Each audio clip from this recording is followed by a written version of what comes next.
Let's move on to our third pillar, the actual position for which you're recruiting. Before we get too far into this pillar, let me make one thing absolutely clear. With this pillar, in no way, in no shape or form, under no circumstances at all whatsoever, do you want to simply read the job description for this position. If the intent of your sizzling presentation is to set a hook to attract the candidate first and to screen second, the sizzle is not going to be in the job description. I'll give you an example.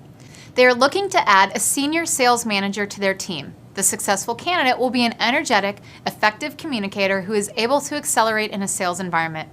7 years of sales experience is required, as well as a bachelor's degree and basic computer skills. The ideal candidate will have a proven track record of developing and maintaining customer relationships, have the ability to hire, build, and lead successful sales teams, and be an energetic self-starter who can multitask and prioritize. Now, let's break that down. Your client is looking for a senior sales manager who can communicate effectively. They need to have at least 7 years of experience, a degree, and computer skills. They need to have a strong track record and be a self-starter. Look at that list. What did I just describe that represents a better opportunity for the candidate? If I only have a certain amount of space in my backpack, I just filled up an entire minute in that backpack of what my client is looking for, not what's in it for the candidate. Now, what do you do with that job order information? You keep it to yourself and you create a strong script that will attract the highest number of candidates possible. Then, once you have them engaged in a conversation, you can ask questions like, how many years of experience do you have? And tell me about your larger clients. What is your technique to develop and maintain those clients? How do you separate yourself from others who are selling to them in the same arena?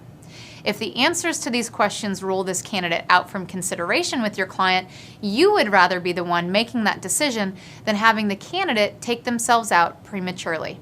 But if you don't have a strong sales presentation in your recruiting call, you will find that you have a much harder time screening first and attracting second. Here's another example. My client has grown to become one of the highest grossing type of firms in America over their 20-year history, and they're currently seeking to grow the next generation of senior sales consultants within their team. A new associate joining this team experiences unparalleled benefits through daily interaction with a tenured team of professionals. The senior partners of this organization boast an average tenure of 15 years. Simply put, they have the most tenured, best practical business experience of any type of firm, and part of their mission is to help everyone achieve their next level by providing the finest and most comprehensive training content in the industry today. How does this impact someone joining their team? On average, new associates joining the firm qualify to be a senior territory manager within 24 months of joining the firm. And as you and I both know, this is a much faster acceleration than exists at most organizations. Notice that nowhere in here have you mentioned what the client is looking for, outside of the fact that they're going to add a senior sales consultant to the team. So imagine that you are, in fact, a high-producing sales consultant who has computer skills and can multitask and can communicate effectively. If you could only pick one of the two opportunities I just described, which would you go for? Again, the purpose of an effective recruiting presentation is to sell first and then screen second, so keep that in mind. So let's go back to our third pillar, the actual position and role that you're filling. Instead of reading the job description, sell the position in a way that highlights the challenges or responsibilities and authority to be enjoyed by the person who accepts the role. Again, resist the temptation to make reference to specific requirements of the position, like the number of years of experience, or the type of degree someone needs, or the listing of the soft skills that are desired.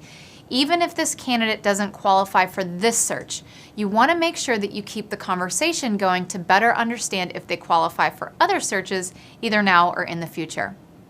So when we talk about selling the position itself, this can be a little tougher because you have to really know how this role at this specific company presents an opportunity that other roles don't.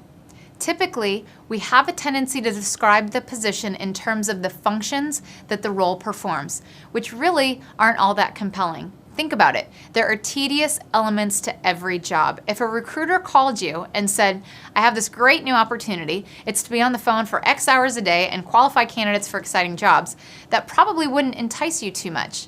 but there are probably some differentiating elements of the positions that you're working on, maybe specific challenges or responsibilities that go above and beyond what most people do in this role, or maybe even some enhanced authority.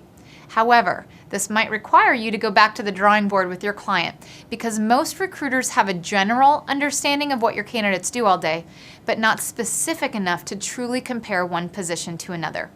Let's go through an example to better illustrate. They're looking for a project manager, someone who has experience in business development, managing others, and who is really looking to take that next step in their career. If you've got experience with Accutel software, it's a plus. So that's our first example. We described a couple of the facets of the position, and we mentioned the specific type of software that person needs to have experience with. Let's expand. They're looking for a PM to join their commercial team, but this is a little different than what you'd find at a typical advertising firm. As you know, in most firms, a PM is restricted to generating sales leads and passing them off to the rest of the team. At ABC, you'll be involved with your clients from start to finish, which will help you fine-tune your sales abilities, be exposed to the entire branding process, and surpass most other project managers at your level today. If you have experience with Accutel, it's a plus. If you aren't familiar with the program, it's one of the most advanced advertising software systems out there and eliminates the tedious paperwork element of our business that slows most other project managers down. So again, you can see that we've highlighted some of the specific responsibilities and challenges that go above and beyond those that are industry standard.